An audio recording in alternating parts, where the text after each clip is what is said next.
तथाकथित साम्यवाद समाजवाद ध्वस्त हो गया, लेकिन उत्तर नहीं मिल रहा है। मनुष्य और मनुष्यों का समूह, समाज, परिवार, समाज, छोटे मोटे समूह रहते हैं मनुष्यों, इनमें सबका ठीक होना चाहिए, लेकिन सबका एक साथ ठीक नहीं हो सकता। कैसे किया जाए? मनुष्य का विकास होता है, सृष्टि का विनाश होता है। विकास भी चलता रहे और विनाश भी न हो सृष्टि का। जोड़ने वाला क्या है?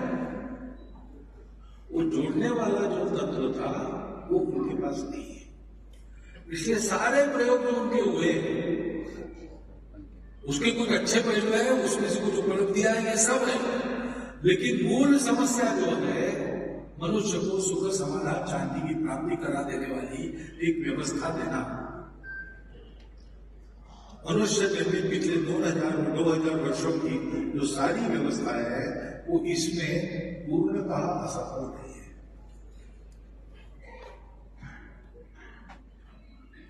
वो सब बेकार नहीं है, लेकिन वो सब अधूरी है, और जब तक वो पूरी नहीं करते अपने आप को, तब तक वो ये जो ध्येय है मनुष्य का सुख, उसको प्राप्त नहीं कर सकते। और उनको पता है, दुनिया को जानते हैं, दुनिया का ज्ञान सबका बड़ा है, उनको भारतवर्ष में दिखता है कि ये सारी बातें यहां पर एक साथ चलती है, और इतिहास जानते हैं तो उनको ध्यान में आता है कि भारतवर्ष ने सारी दुनिया के लिए ऐसी एक व्यवस्था दी थी जिसमें ये सब कुछ एक साथ प्राप्त कर सकते थे।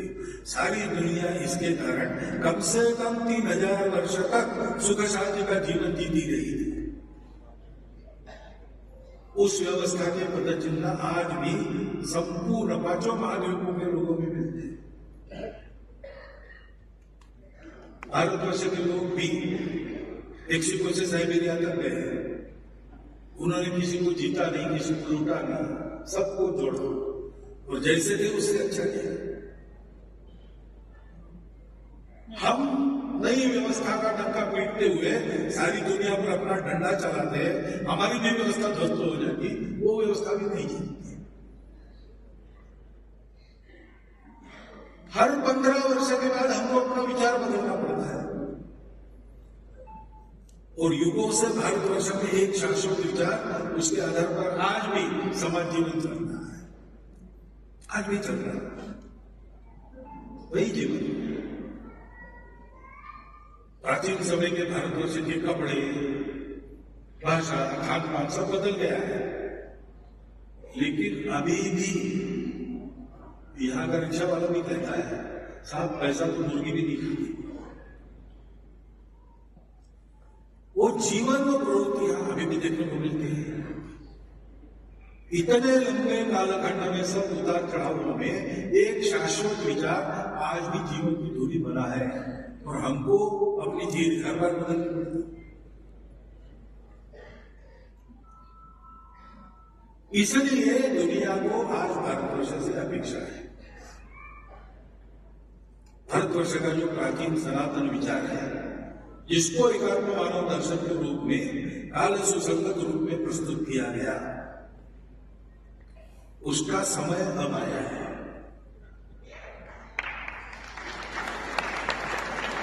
और इसलिए उसको समझना पड़ेगा। बात वही है, प्रारंभ होता है, सुख बाहर नहीं है, सुख अपने अंदर है। लड्डू अच्छे लगते हैं तो कितने खाएंगे? लड्डू तो वही है, एक जगह से बने, एक से बने, 10 खाएंगे, 50 खाएंगे, 100, 200 खाएंगे, कभी तो लगेगा कि अब नहीं चाहिए। लड्डू तो वही है, उसमें सुख होता तो अभी भी चाहिए, ऐसा लगता नहीं होता है। ज्यादा बुलवार दिया तो समय आता है, लड्डू देखने के बाद उल्टी होगी। लड्डू तो वही है, सुख उसमें नहीं है, सुख आपके मन में है, अंदर। और अंदर के सुख को जब देखने के लिए जाते तब ध्यान में आता है कि ये विश्व पृथक नहीं है। पृथकात्म दृष्टि ये बहुत बड़ी भूल है। यह विश्व एकात्म है, एक तत्व सब में है, जो अपने आप को इतने सारे रंग रूपों में, इतने सारे नामों में व्यक्त कर रहा है। और इसलिए जो कहा गया, भाई जी ने प्रस्तावना में कहा कि एक कण भी हिल जाता है, सारे विश्व पर उसका परिणाम होता है। इसका मतलब होता है कि हमको जीना है तो केवल अपने लिए नहीं जीना है। हमारे जीने को वैश्विक संदर्भ है, प्राकृतिक संदर्भ है, मानवता का संदर्भ है, हमारे राष्ट्र का संदर्भ है, हमारे परिवार का संदर्भ है। मैं अकेला जीऊंगा ऐसे नहीं होगा, मुझे जीना पड़ेगा, सबके लिए जीना पड़ेगा। मुझे सुख चाहिए, शरीर का भी चाहिए। किसी भी प्रकार का अतिवाद हमारे इस दर्शन में नहीं चलता है। शरीर, मन, बुद्धि, आत्मा चारों है, चारों की सत्ता है, अपनी अपनी सत्ता है, उसकी मर्यादा भी है। जहां जिसकी सत्ता है वहां उसकी सत्ता मानकर चलते हैं।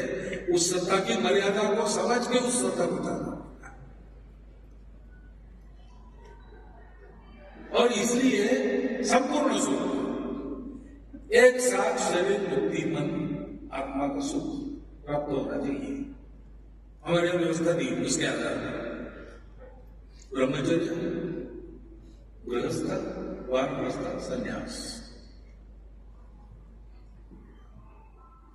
अपना क्रमिक विकास करके चलो, साथ साथ सबका हित साधते चलो। पहले सक्षम बनो, बाद में गृहस्थ बनो और सबको आधार दो। अपना गृहस्थाश्रम अपने लिए नहीं होता है, गृहस्थाश्रम समाज के लिए होता है। गृहस्थ यानी उसका कुटुंब होता है, कुटुंब समाज की इकाई है। बाहर समाज की इकाई व्यक्ति को मानते हैं, हमारे व्यक्ति इकाई नहीं है, इकाई कुटुंब है। सामाजिक जीवन का पूरा प्रशिक्षण परिवार में होता है। बड़ों से कैसे व्यवहार करना, छोटों से कैसे व्यवहार करना,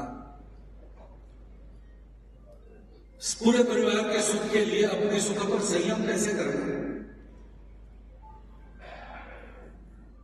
अपना अहंकार है, उसको इतना बड़ा नहीं होने देना कि दूसरों को उपद्रव हो।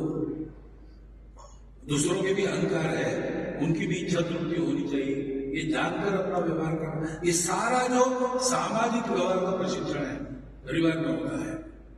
आज भी हमारे देश का अर्थतंत्र कहां से चलता है? हमारे परिवारों से चलता है।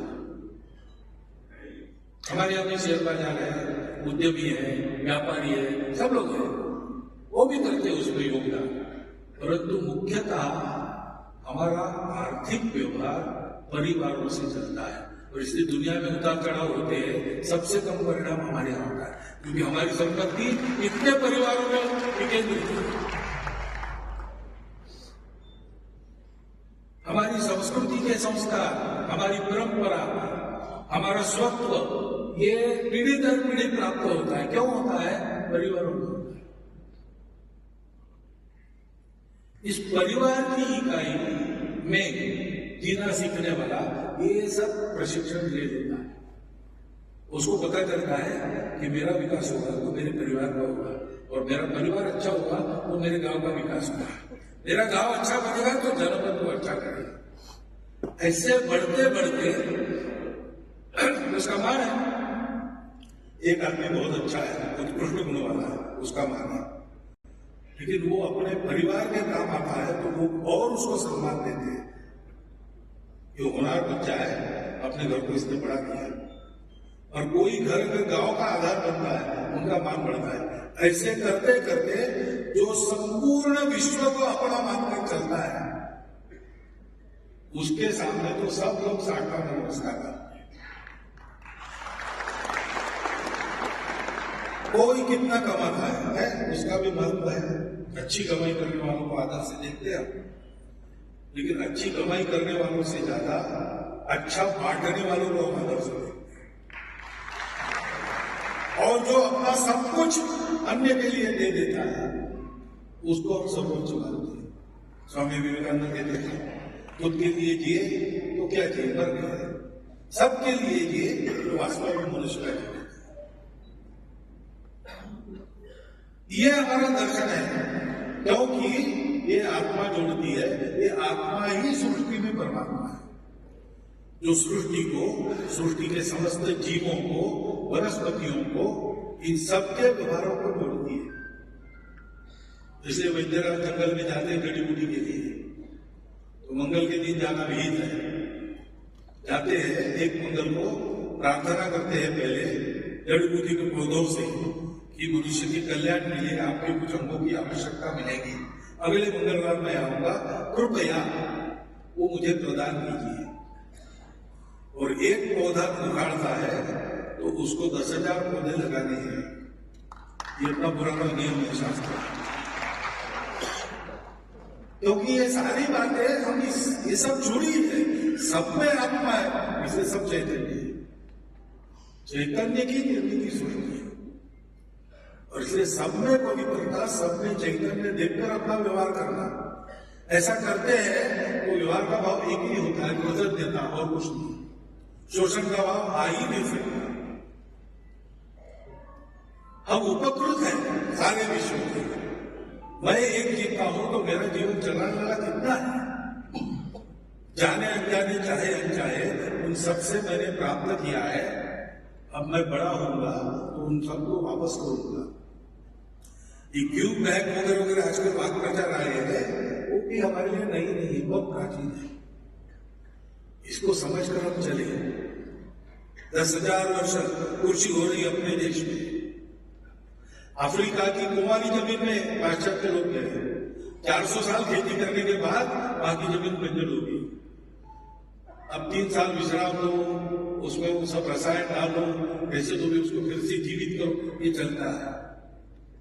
हमारे यहाँ 10,000 साल से कृषि चली, कभी पोल्यूशन हुआ, कभी कैंसर ट्रेन चली, वो तो अपने केमिकल्स का उपयोग करना सीखा तब से चली, क्योंकि हमने सब में चैतन्य देखा, क्योंकि हमने सबको जोड़ने वाली कड़ी को पकड़ा। और इसलिए हमने कहा कि अर्थ काम मोक्ष आवश्यक है। मनुष्य को शरीर है, मन बुद्धि है, अर्थ काम आवश्यक है। इनसे परे जाने की इच्छा होती है, मोक्ष भी आवश्यक है, परंतु तीनों एक साथ चाहिए और तीनों से सबका कल्याण होना है तो इसके लिए धर्म का अनुशासन चाहिए। एकात्म मानव दर्शन को एक शब्द में अगर सारांश के रूप में आपको व्यक्त करना है तो आप कहिए ये धर्म है। धर्म यानी रिलीजन नहीं, धर्म यानी रास्ता नहीं, धर्म यानी गंतव्य है। रास्ते आगे होते हैं, उनको गंतव्य की तरफ जाना है। जो रास्ते अपना गंतव्य भूल गए वो उपद्रवी बन गए, हम देखते हैं। लेकिन हमारे सब रास्ते उधर ही जा रहे हैं, क्योंकि पहले से वो उस गंतव्य के अनुशासन में, धर्म के अनुशासन में। धर्म सबकी धारणा करने वाला होता है, वो सबको चलाता है। उसमें देव और राक्षस दोनों का जीवन है। शिव राजा की कहानी आजकल मैं बता रहा हूं, समझ आपने सुनी है, लेकिन सोचने लायक है। कबूतर आता है शिव राजा के पास, मुझे बचाओ, बाज उसके पीछे लगा है। राजा उसको आश्रय देता है, बाज आता है, कहता है कबूतर कहाँ है, मुझे खाना है, वो गिर गई। राजा कहता है मैंने उसके रक्षण का भाग लिया है, वो मेरी प्रजा है, मैं तुम्हें उसे मारने नहीं दूंगा, मेरा धर्म है उसकी रक्षा करना। यहां तक तो समझ में आता है। बाद में बाज कहता है कि तुम मुझे धर्म की दुहाई दे रहे हो, लेकिन तुम्हें मालूम नहीं क्या, प्रकृति ने मुझे धर्म दिया है। मैं तुम्हारे जैसे घास फूस खाकर जिंदा नहीं रहता, उसको खाऊंगा तब मैं जिंदा रहूंगा। मेरे धर्म की हानि करके तुम अपना धर्म कैसे संभालो? धर्म तो ऐसा नहीं होता। धर्म सर्वे की सुधर शत्रु के लिए। तो मुझे दुख में डालकर तुम कबूतर को सुख पहुंचाओगे, वो कहोगे तुम बड़े धार्मिक हो, ये कहां की बात है? अब राजा इसको क्या कहता है? राजा कहता है तुम्हारी बात सही है। अब देखिए, ये समस्या अगर लीगली सुलझाने का प्रयास हुआ तो उत्तर क्या है? कुछ उत्तर है? 3 बातें आती हैं। या तो राजा छोड़ दे इस मामले में, ये बाज और कबूतर के झगड़े में हम नहीं पड़ते, ये राजा का काम नहीं है, तो हो रहा है। या कबूतर को बचा लो, बाज को मारो, या कबूतर को छोड़ दो, बाज को पकड़ पीछा खा लेते। इसमें समाधान नहीं हुआ समस्या का। लेकिन राजा धर्म की बात कर रहा है। वो कहता है कि तुम्हारी बात सही है, तुम्हारा भी धर्म है, तुम्हारा धर्म मांस खाना है, कबूतर का ही मांस खाना, ऐसा नहीं है। तो मेरे शरीर से कबूतर के वजन के बराबर मांस तुम खाओ, तो कबूतर भी बचेगा, तुमको भी खाना मिलेगा, मैंने उसकी रक्षा की, मेरा धर्म भी पूरा हो जाएगा। यह धर्म दृष्टि है। अंतरराष्ट्रीयता की बात करते करते दुनिया के दुर्बल देशों पर अपना डंडा चलाना, ये अप्रामाणिकता आई कहां से? संबंध तो कुछ है नहीं, इसलिए उनका क्या होता है। लेकिन हमारी दृष्टि क्या है कि हम प्रामाणिकता से अपनी बात के पीछे खड़े, क्योंकि वो धर्म है, सब मेरे। तो अगर किसी का कुछ नुकसान होना है सबके हित के लिए, तो मेरा ही हो, मैं क्या करूंगा, मैं दूंगा। आज भी हमारे प्रामाणिकता के साथ जीवन के सब क्षेत्रों में हमारी प्रामाणिकता की साथ है। सारी दुनिया हम पर विश्वास करती है, सारी दुनिया हमारा डॉक्टर खोजती है, सारी दुनिया हमारी इंजीनियर को मानती है, सारी दुनिया हमारे व्यापारी के साथ पर विश्वास करती है। क्यों? क्योंकि हम भूल गए होंगे तो भी हमने ये 2000 साल से और लड़खड़ाती हुई पद्धतियों का स्वीकार करने के बाद भी जो ऋषि मुनियों ने हमारा स्वभाव बनाया है, वो कहीं न कहीं प्रकट होकर काम करता ही है।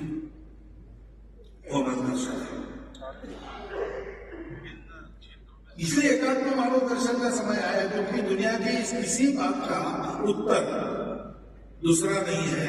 दुनिया को धर्म से चलना पड़ेगा, दुनिया को धर्म देना पड़ेगा, और धर्म के बारे में दुनिया को सिखाने का ईश्वर प्रदत्त कर्तव्य हमारा है। हम माने न माने, नियति भारतवर्ष का कान पकड़कर उससे ये काम करा लेने वाली है। पिछले 100 वर्षों में भारत को धर्म के आधार पर चलाने का प्रयास नहीं हुआ। तथाकथित आधुनिक ये जो प्रणाली है, कैपिटलिज्म, सोशलिज्म आदि आदि सारे प्रयोग भारतवर्ष में भी हुए, लेकिन भारतवर्ष थोड़ा दूर गया, वापस आ गया। भारतवर्ष बढ़ेगा, धर्म के आधार पर नहीं बढ़ेगा। प्रकृति उसको इधर उधर जाने नहीं देगी। आज समय आया है विश्व को इस प्रकार का एक नया रास्ता देना है। विश्व बोल रहा है, चिंतक बोल रहे हैं, सामान्य लोग देखने के लिए आते हैं, वो हमसे बात कर रहे हैं। आपस में चर्चा करते करते हम सुन रहे हैं, बाहर से वो चर्चा कर रहे हैं, उनमें से खड़ा होगा, तो देखो भाई भारतवर्ष ऐसा नहीं, भारतवर्ष को आप अलग से समझो, ये अपने जैसा नहीं है। यहाँ एक दूसरी बात है। कौन सी दूसरी बात है? ये दूसरी बात है, उसके उनको आवश्यकता है, उनको देना यह अपना काम होता है। और इसलिए आज विश्व के परिदृश्य के संदर्भ में मनुष्य के भौतिक ज्ञान की प्रगति बहुत अच्छी हो रही है। हमको लेने लायक बातें उसमें है दुनिया से, परंतु जिस मुकाम पर दुनिया को रुक गई है, आगे जाने का रास्ता नहीं। बहुत साल पहले 1974 में रीडर्स डाइजेस्ट नाम का एक मासिक निकलता है, उसके 75 साल पूरे हुए। उसने अपना एक स्मरणांक निकाला, पिछले 75 वर्षों में जो अच्छे अच्छे लेख उसने छपे थे, उसका एक संग्रह उन्होंने छापा। उसमें एक लेख था शाकाहारी यूनिवर्स, 20 शाकाहारी यूनिवर्स, अमेरिका के बहुत बड़े शास्त्रज्ञ ने लिखा था। शास्त्र का नाम है गुरिया, आपको किसी लाइब्रेरी में मिल सकता है, आप देख सकते हैं, दिस टाइनी यूनिवर्स। उसमें वो लिखता है कि विज्ञान आगे चला गया, सूक्ष्म से सूक्ष्म चीज को भी आज हम देख सकते हैं माइक्रोस्कोप के जरिए। और लेकिन अब ऐसा हो गया कि वो सूक्ष्म से सूक्ष्म चीज है, वो हम देखने जाते हैं तो वो बदल जाती है, कणों तक हम आ गए। अब कण है कि ऊर्जा है ये हम बता नहीं पा रहे, क्योंकि कभी तो ऊर्जा जैसे दिखते, कभी ऊर्जा कणों में संगठित हो जाती है, और हम देखने जाते हैं तो उसका रूप बिगड़ जाता है। अब यहां हमारी मर्यादा आ गई, इससे आगे हम जा नहीं सकते, इससे सूक्ष्मतर हम देख नहीं सकते। और बड़ी से बड़ी चीज अंतर्मन के जरिए देख लेते हैं। प्रकाश वर्षों के अंतरों पर क्या है इसका विचार कर रहे हैं, अपनी दूरबीन से देख रहे हैं, गणित से सिद्ध कर रहे हैं, हमारी वायु है, हमारी आकाशयान जा रहे हैं। लेकिन वहां भी हमारी मर्यादा इसलिए आ गई कि हमारे जो भौतिक नियम है वो इतने बड़े अंतरों में चलते नहीं। प्रकाश सरल रेखा में जाता है, लेकिन इतना दूर जाएगा तो वो घूम जाएगा, वापस आएगा, और हमको ध्यान में आएगा जो सामने चीज हमको दिख रही है वो हमारे पीछे है, और आने के लिए उसको इतना अंतर लगेगा प्रकाश वर्ष। तो लाखों प्रकाश वर्ष दूर का हम देखते हैं, उनका प्रकाश इतने पुराने समय में वहां से चला जिसको हम आज देख रहे हैं। तो आज हमको जो दिख रहा है वो 30 लाख प्रकाश वर्ष पूर्व वहां था, आज क्या है हमको नहीं पता। यहां भी हमारी मर्यादा है, हमको कणों से भी सूक्ष्म देख पाने वाली दृष्टि और प्रकाश के वेग से भी ज्यादा वेग से जाने वाला वहां चाहिए। लेकिन हमारा नियम भौतिक ऐसा है कि ये अगर हमने अचीव किया तो हम कणों में बिखर जाएंगे, हम रहेंगे। अब एक ही साधन अपने हाथ में है, वो है अपना मन। मन सूक्ष्मतर बातों को समझ सकता है। मन एक क्षण में आप यहां बैठे हो, मेरा भाषण लंबा हो गया, हो सकता है आप में से बहुत सारे लोग अपने घर में यहां बैठे हुए, हो सकता है एक क्षण में। इस साधन का उपयोग करना है, ये साधन है क्योंकि एक्स्ट्रा सेंसरी परसेप्शन जैसी बातें, नियर डेथ एक्सपीरियंस जैसी बातें आज है। अब इसका अभ्यास करना है तो वो लिख रहा है, उसके शब्द बता रहा है, उसने लिखा है ये, इसका अभ्यास करना है तो हमको पूर्व में जाना पड़ेगा, विशेषकर भारत में जाकर।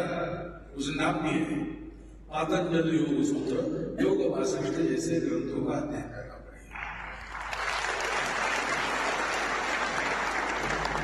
दुनिया का ज्ञान भी, दुनिया का तर्क भी आज बताने लगा है ये आत्मा की बात, परमात्मा की बात है।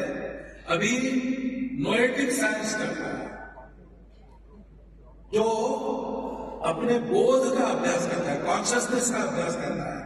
और शास्त्र में कह रहे हैं कि ये जो बोध है अपना, मैं हूं, ये मेरा बोध है। ये बोध मेरे शरीर में मर्यादित नहीं है, वो यूनिवर्सल है।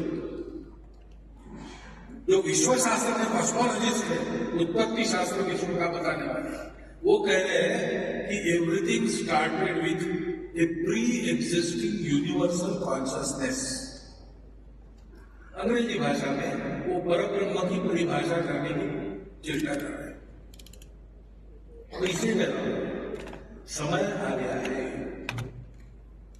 और इसलिए इस एकात्म दर्शन का अध्ययन, उसके आधार पर जीवन चलाने के प्रयोग शुरू हुआ है, इसका प्रमाण बढ़ना चाहिए। अपने क्रियाकलापों में, अपनी नीतियों में कैसे हम, सरकार तो कहती है सबका साथ सबका विकास, सबको साथ लेके कैसे चल सकते हैं। मनुष्य के शरीर, मन, बुद्धि, आत्मा, चारों को सुखी रखकर चारों का एक साथ विकास, समूह, सृष्टि, व्यष्टि और समष्टि, परमेष्टि, इन सब का एक साथ विकास, और अर्थ काम धर्म के अनुशासन में चलकर मोक्ष की तरफ जीवन को अग्रसर करें। इस प्रकार की जीवन पद्धति, इस प्रकार की सब प्रकार की और नीति, ये हमारे छोटे छोटे प्रयोगों में, बड़े प्रयोगों में विकसित करके हमको अपना देश उसके आधार पर चलाकर दिखाना पड़ेगा और सारी दुनिया को वो तंत्र देना पड़ेगा, क्योंकि दूसरा उपाय नहीं है। दुनिया के सब सोचने वालों ने मिलकर यह तय किया है कि अब दूसरा चारा नहीं है, भारत में हो जाना पड़ेगा। और भारत के पास ये जो दृष्टि है उसके आधार पर उसके जो प्रयोग हुए सबके सब सफल हुए हैं और आज भी उसका समाज जीवन उसी भाव से चलता है। उसको काल सुसंगत रूप में एकात्म मानव दर्शन के रूप में पंडित जी ने प्रस्तुत किया और गुंजाइश रखी कि हम उसमें और अनुसंधान और उसका विकास करें। उस कार्य को अपने अपने स्तर पर सबने हाथ में लेकर आगे बढ़ाना चाहिए। ऐसा समय है। आज के विषय के संदर्भ में मेरे पास जितना चिंतन था वो मैंने आपके सामने रख दिया है। जो कुछ अच्छा है वो एकात्म मानव दर्शन का है, कुछ गड़बड़ हुई होगी तो ये भी मानकर छोड़ दीजिए। बहुत बहुत धन्यवाद। सभागार की ओर से मार्गदर्शन के लिए आपका बहुत बहुत आभार माननीय। प्रतिबद्धता से हम क्रियान्वित कर सके इसके